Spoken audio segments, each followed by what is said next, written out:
On September 3rd, The Wired published an article called "The Baby Died. Whose Fault Is It?" by the author Emmy Neatfeld. The story quickly went viral, in large part due to the cruelty of the mourning mother portrayed in the story, but also because, for a lot of people, it was their first time being exposed to certain disturbing truths about the surrogacy industry, especially in Silicon Valley, where very, very, very rich people are able to treat a less well-off woman's body as a rentable womb if they so please, sometimes at devastating personal cost to her.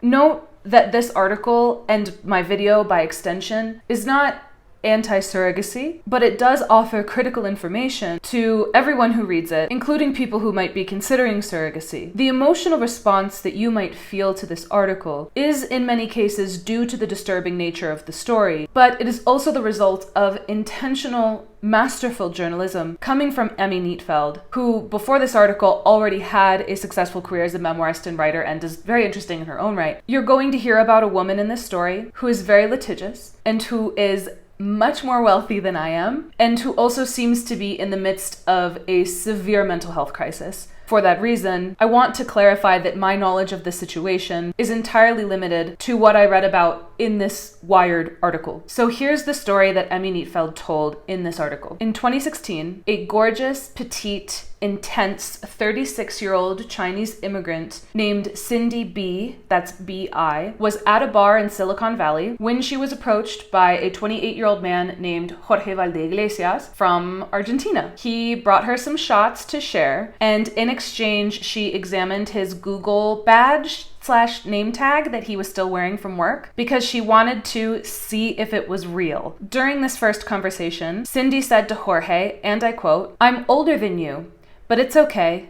I froze my eggs." Over the next 6 years, Cindy leans in gate bosses and girl keeps. She and Jorge went on to get married. She was named on the Business Insider list of 30 of the most successful early stage startup investors. She is, quote, "a venture capitalist who claims to have invested in a dozen unicorns," which, girl, whatever that means. Then in 2023, Cindy is 43 years old, and her and Jorge decide that they are ready to start a family. Cindy says that over the last decade, she has been preparing to have a baby via a surrogate. To clarify, surrogacy is when a biological mother's egg is fertilized by a biological father's sperm to create an embryo in a lab, and then that embryo is implanted in the uterus of a surrogate mother. Surrogacy usually costs anywhere from $100,000 to $225,000. The surrogate mother usually gets paid between $40,000 and $80,000. Surrogacy is popular among tech millionaires and billionaires, and also among celebrities. The surrogacy industry is already popular in the United States, but is also expected to explode globally in the coming decade. But Neatfeld shares in her article that there are some realities about surrogacy that are intentionally hidden from public view. For example, surrogacy agencies do not need to be licensed except for in the state of New York. Carrying a baby, I had no idea about this.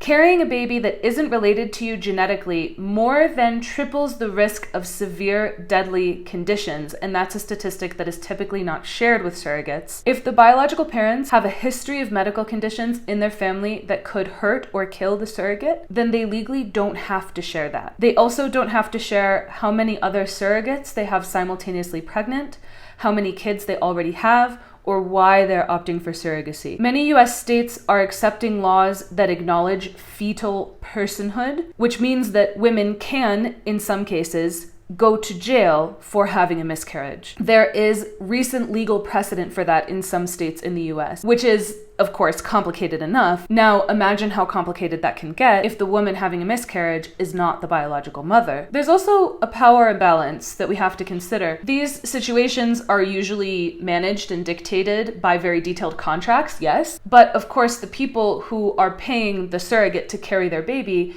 usually have a lot more money and can afford more lawyers or more litigation, while surrogates may need to rely on GoFundMe or pro bono lawyers if the parents breach the contract. I went into reading this article vaguely pro-surrogacy, and I'd say I still am. If a couple is same-sex, or if they're struggling with infertility and science can help them, then I think that's an amazing thing. Wanting more regulation and wanting surrogates to sign these contracts from an informed, enthusiastic point of view doesn't make you anti-surrogacy, it makes you pro-informed surrogacy. What Neatfeld did very well in this article was use a shocking story as a vehicle to discuss greater dark truths about the surrogacy industry that rarely get publicized. Emmy Neatfeld's background, very briefly, is interesting. She disclosed in her memoir Acceptance that she grew up struggling with homelessness and with a mother with very serious mental health issues, and she later went on to get into Harvard and work in big tech. So she continually brings a very empathetic and nuanced view of class dynamics to everything she writes. She's seen either end of the American financial spectrum. So her life experience allows her, I think, to view surrogacy not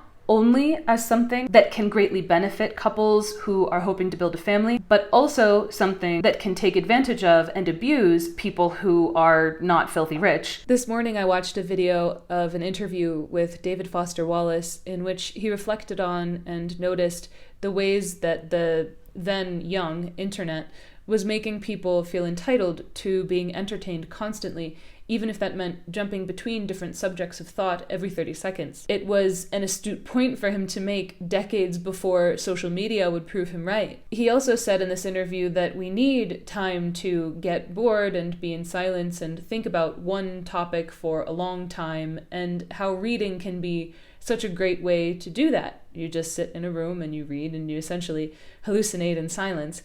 You've probably heard about how good it is for your brain to read, how good it is for your brain to get bored sometimes or to ruminate on a certain topic. But often when we discuss these topics, the conversation can take on a very finger-wagging vibe, like you'd better remember to sit down and do your homework every day. But what David Foster Wallace said in this interview that I really liked was that your brain actually craves and enjoys that time that it spends reading or thinking about one thing, or even that time just being in patient silence.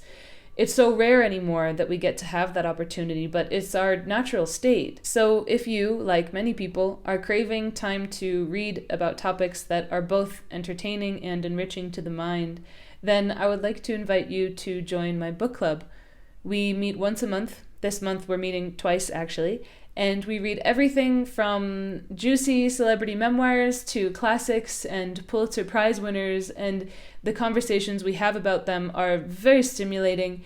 It's $3 a month through my Patreon, and I'll leave a link to join in the description. So, continuing with the story, Neatfeld reports that Cindy and Jorge decided that they wanted to implant 2 embryos into one surrogate so that they could have twins intentionally born in the year of the dragon, since that is the Chinese zodiac most associated with success, ambition, and wealth. The doctor strongly suggested not doing this because it would imply great risk to the surrogate and to the babies. So they settled on implanting the embryos in 2 different surrogates at once and having twiblings. After doing IVF, the couple only had 1 male embryo, whom they had already decided to name Leon, and Leon would be born first so that he could be the protective older brother to his little sister, who would be born via a different surrogate a few weeks after him. Neatfeld will later write in the same article that she believes Cindy has abandonment trauma stemming from her father leaving the family when she was in her 20s because his mistress got pregnant with a long-awaited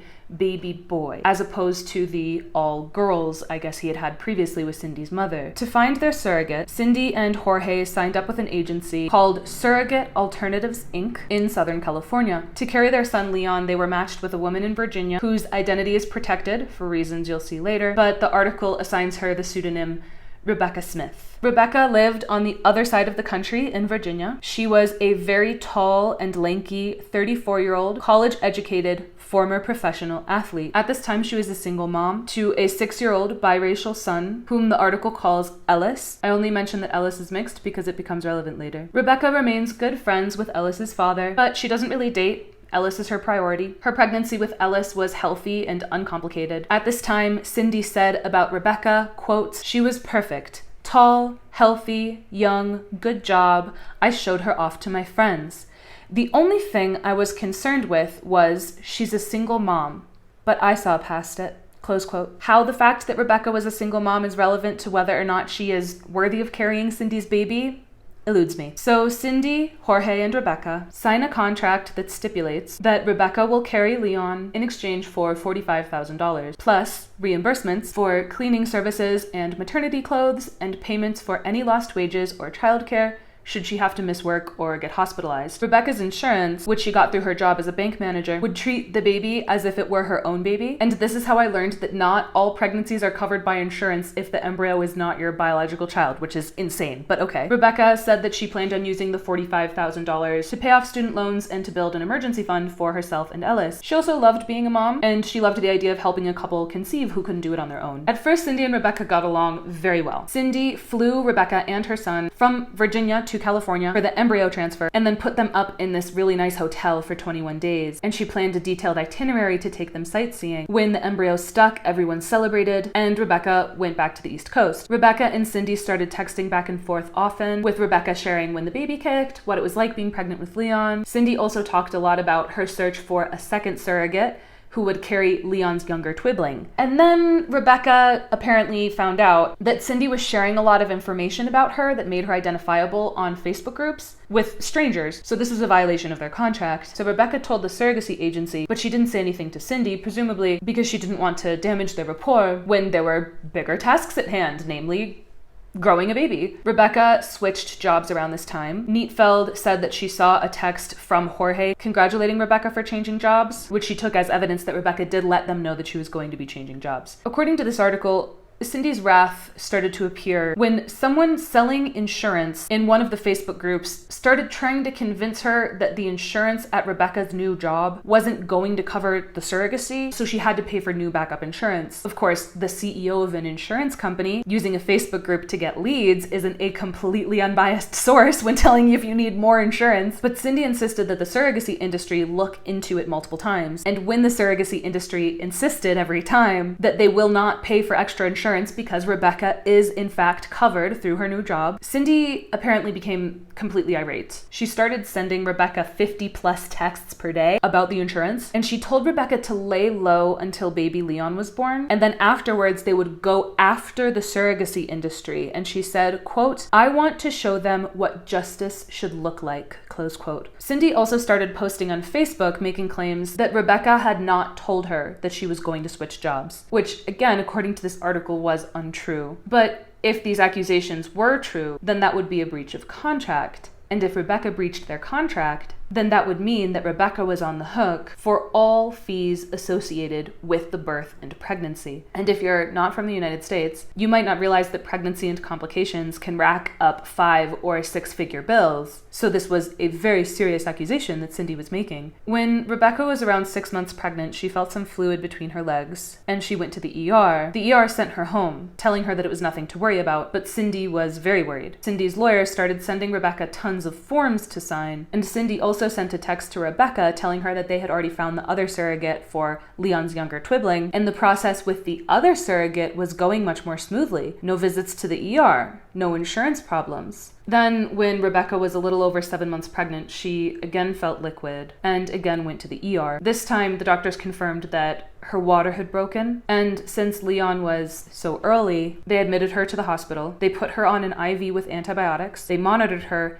and they put her on steroids to develop the baby's lungs. They told her she couldn't leave until Leon was born. On one hand, Cindy showered Rebecca with gifts and food, but she also peppered her with questions. Why are you in the hospital? Why don't you just go on bed rest? Are you submitting your missed wage requests? She also at this time posted on Facebook explicitly saying that Rebecca had not notified her about the job change, which would mean that Cindy wouldn't have to pay the hospital bills for this particular admission, and instead Rebecca would. And now with these complications, the hospital bills were well into the millions. Cindy was also perplexed and upset about the fact that Rebecca wasn't showing enough. She didn't have a big belly, but Rebecca assured her that during her pregnancy with Ellis, she also didn't really show. Rebecca is like 6'2" or something, I think. She's very tall. Rebecca also found out and told Cindy the good news that despite the leaks and her going into labor early, Leon was a normal size in the 30th percentile. But Cindy didn't like that either. Neatfeld writes, quote, "The 30th percentile meant most babies measured bigger than Leon. Rebecca was tall. Shouldn't that make a bigger baby?" Cindy wondered.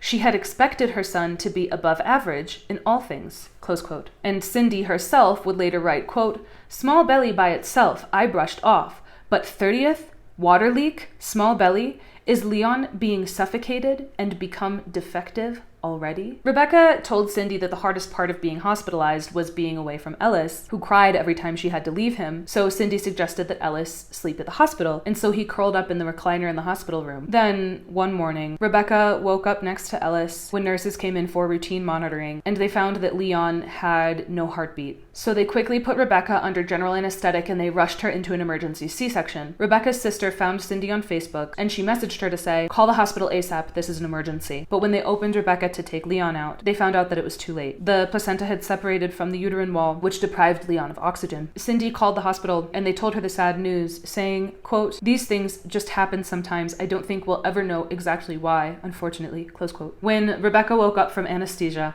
she called Cindy, sobbing, crying. She said she didn't understand how this had happened.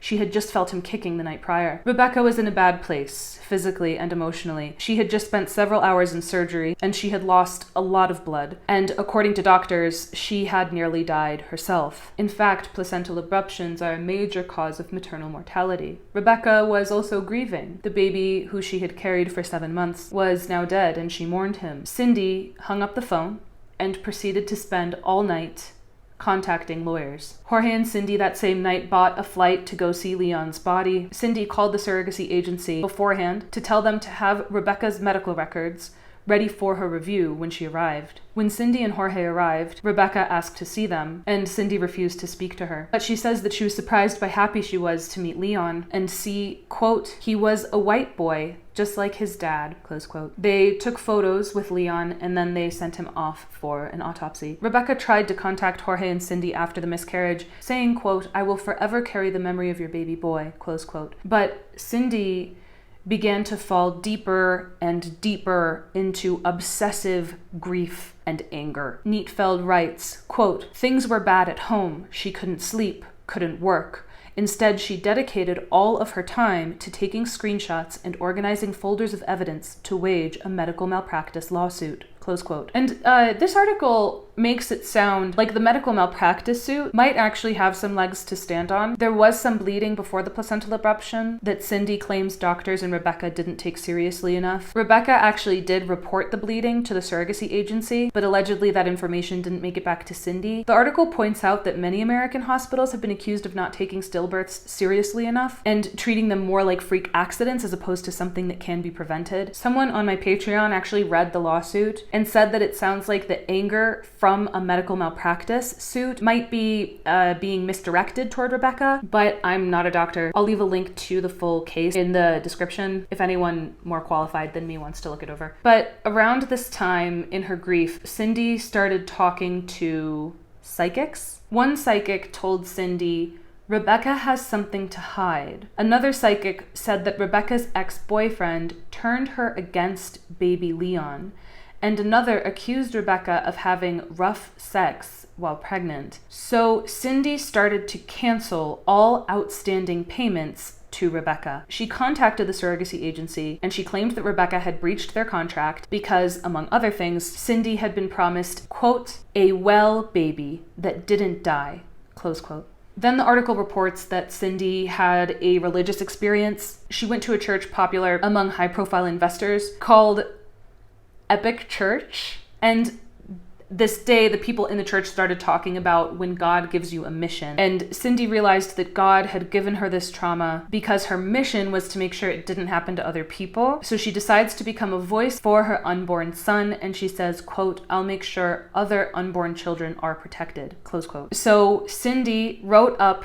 her version of events. She claims that during pregnancy, Rebecca had lots of unsafe sex. Her leaking in mid-December was a result of a bout of forceful sex. Her hospitalization was a result of more sex.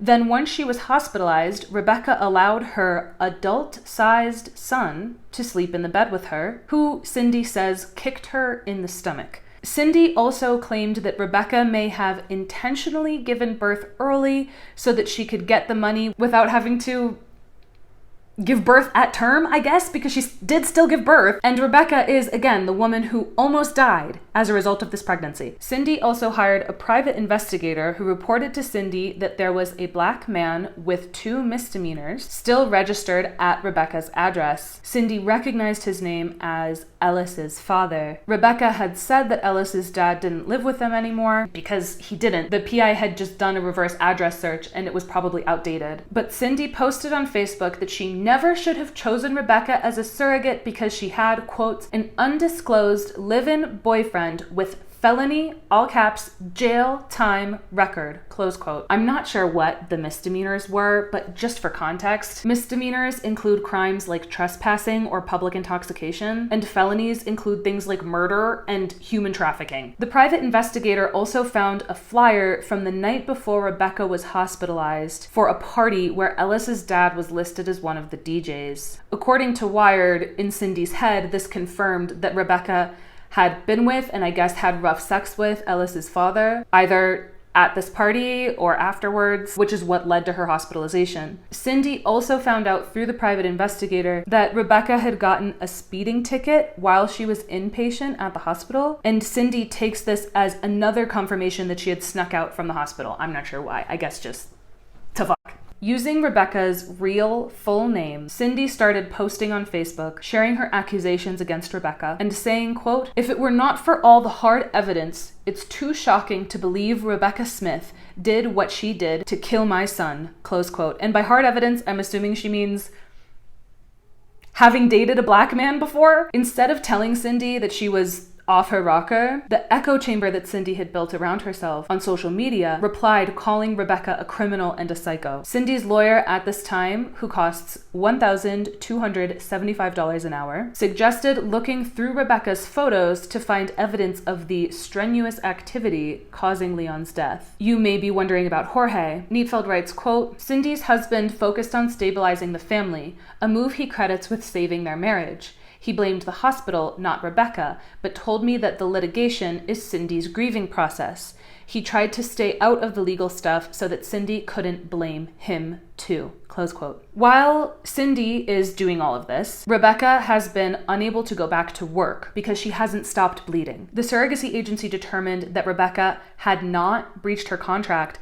but they also didn't make Cindy continue to pay. So Rebecca was no longer being paid for being a surrogate, and Cindy also wasn't paying any of the hospital bills. Rebecca applied for disability benefits during this time, and then after a month, the doctors told her that she could return to work. But Cindy called the HR department at Rebecca's job and reported her to a federal agency, accusing her of fraud. Rebecca's supervisor says that she remembers finding Rebecca crying on and off all day. Then, according to this article, Cindy sent a photo of Leon's corpse to Rebecca's 7-year-old son's iPad. Neatfeld writes, quote, in the months after Leon died, Cindy B. called the FBI 12 times, reported Rebecca, the surrogacy agency, the hospital, and Clarity Escrow to more than a dozen state and federal regulators and numerous professional organizations, launched a new round of her $30 million venture fund, backed by Mark Andreessen and David Sachs, President Trump's AI and crypto czar, on Leon's due date,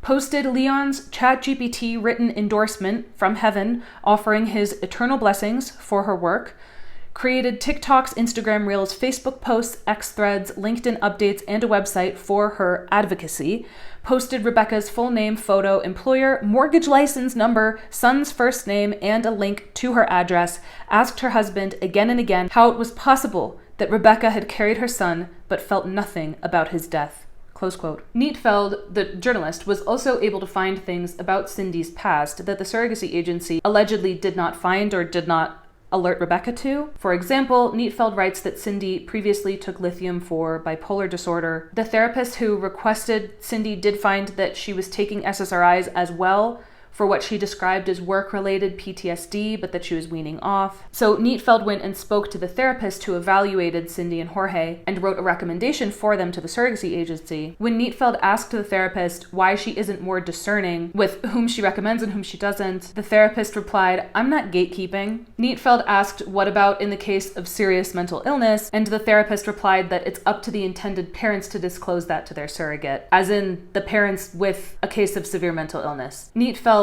wrote, Quote, "It wasn't just Leon's death that pushed Cindy into her spiral of legal action and social media posts. It was the apparent lack of control of having her child inside another woman's body, the most basic fact of surrogacy," close quote. I think that's well written and a sophisticated point. Cindy was able to then whip up a frenzy on social media, with strangers saying that Rebecca should rot in jail or lose custody of her son. Rebecca started getting threats from strangers, and she began to live in fear. Her parents bought security cameras. Her sister feared violence. For a time, Rebecca moved back in with Ellis's dad. She felt guilty for the chaos that she was causing in her small office with all of the calls from Cindy, so she switched jobs. But then Cindy also contacted Rebecca's new job and told them that Rebecca had been fired for fraud at her last job and that she had lied on her application. Rebecca started to consider taking her own life, feeling crushed under the weight of the harassment, the medical trauma, and the terrifying medical bills. Cindy then sued Rebecca and appealed the case when the judge said they had to work it out in private arbitration as their contract had stipulated from the beginning. Neatfeld wrote, quote, "Whatever loophole existed, Cindy would find it. If Rebecca relaxed, she would take advantage.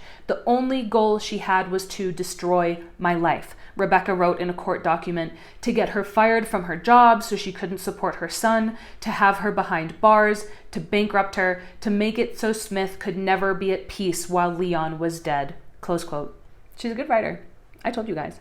In the fall of 2024, Rebecca started to fight back. She filed a restraining order against Cindy, and when she filed the restraining order, she shared more details from her story. She maintained that during her whole pregnancy, she was single and living alone with her son. She never snuck out of the hospital. The speeding ticket was from a day when nurses allowed her to leave the hospital to pick up an obscure vitamin that Cindy had asked her to take, and she says that she was emotionally affected by Leon's death. And as evidence of this, she pointed out that she donated her breast milk after the stillbirth to babies who needed it. She volunteered at the NICU Ronald McDonald House, and she sponsored a gold leaf on the hospital's tree for angel babies. Neatfeld writes about Cindy's response to getting served the restraining order papers, and I thought this was one of the more disturbing parts of the article. She writes, quote, "She kidnapped and killed my son. I am the victim here," Cindy told me repeatedly.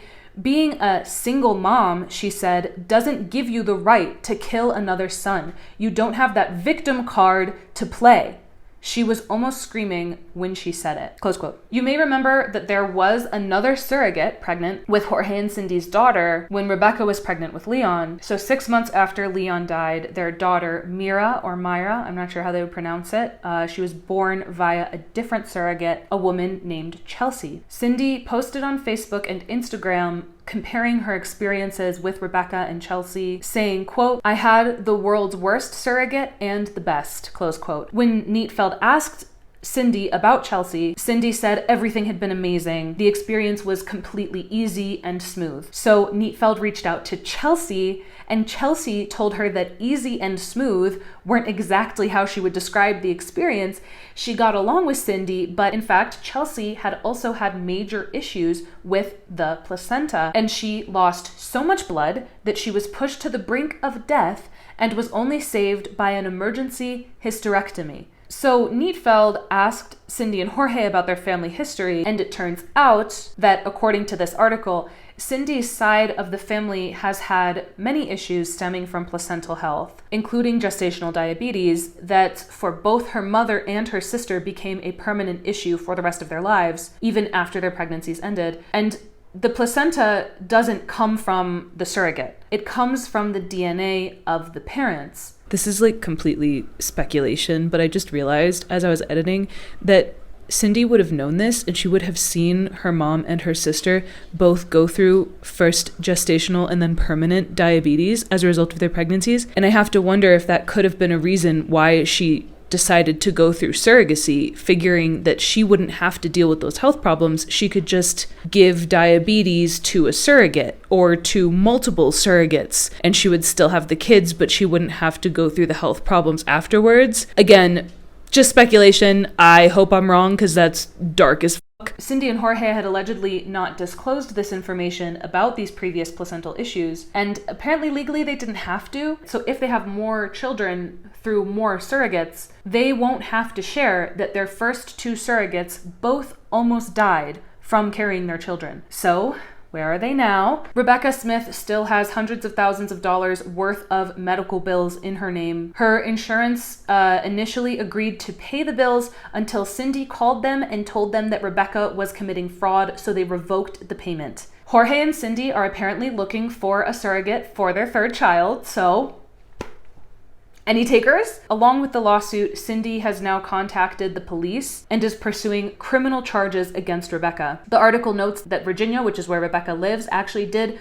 recently put a mother behind bars for having a stillbirth. Rebecca still has a restraining order out against Cindy, and part of that restraining order is that Cindy can't talk about the situation or Rebecca publicly, which clearly is not working because this entire article was Cindy talking about Rebecca to the journalist. The only reason we know the story is because Cindy told it all to Emmy Neatfeld, because, I don't know, I'm not in her head, but presumably because she thought that Wired and the public would be on her side. Cindy has also gone into significant legal debt in order to pay lawyers. She hasn't been working much since Leon's death, and although before the surrogacy disaster, she had a net worth well into the tens of millions. Most of that money is tied up in investments and businesses that she had paid for, and she also has very high living expenses. She pays about $10,000 a month in rent. She is currently paying for her 6th live-in nanny for her daughter. She has worked with 9 different attorneys and has racked up $750,000 in legal fees that she has paid about half of.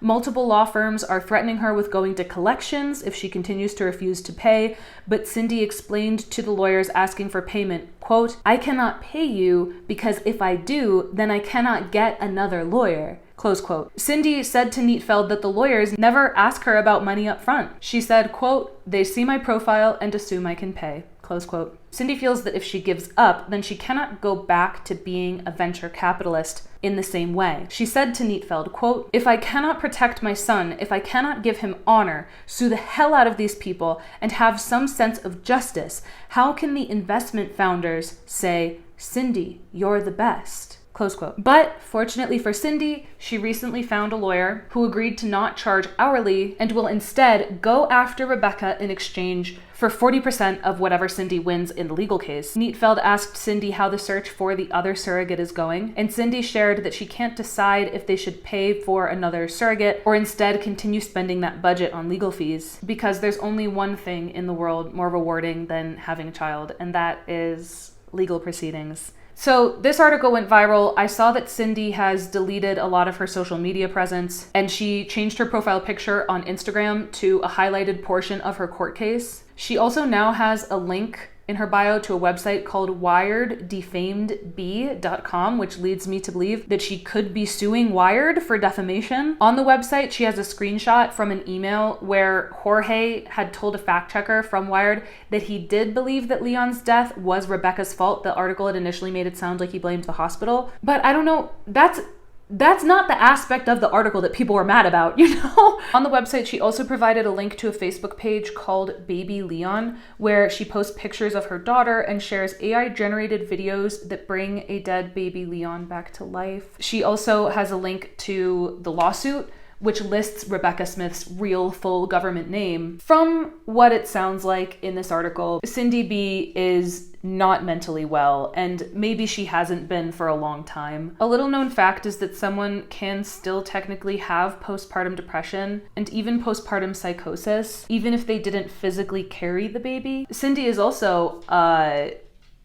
deeply racist, which I don't think is a side effect of PPD. My heart hurts for all grieving mothers, even if that grief comes out sideways, but the part of this story that strikes me as the most tragic isn't just that Cindy missed out on a life with Leon, but that she is also missing the early days of her beautiful daughter's life because she is so focused on being the villain in another mother's story. Someone in Cindy B's mental state will jump through hoops to justify their own disturbing reality, even if it ruins their life. So if you are rightfully upset about this story, instead of sending hatred towards Cindy, which I believe will fall on deaf ears, channel that emotional response into sharing information about surrogacy, even if that means sharing this article, especially to people who are considering surrogacy. There is also a GoFundMe for Rebecca Smith that I have independently confirmed will in fact go to the real Rebecca Smith, and any little bit that you can spare can really make a big difference for her and Ellis. My name is Siobhan Breyer Aguilar. I'm a writer. Follow for more reviews and summaries of viral articles and books. My Insta and my personal blog are linked in the bio. One of the next videos that I want to make is about a billionaire woman who claims to have uncovered previously suppressed memories about being sexually assaulted. And then the New York Times wrote a review of the book in which they strongly insinuated that she may have essentially made the whole thing up. It's going to be a very rich, layered discussion about feminism and class, and if we really can believe all women. So follow along to get in on that conversation. Yay. Okay, thank you. Take care.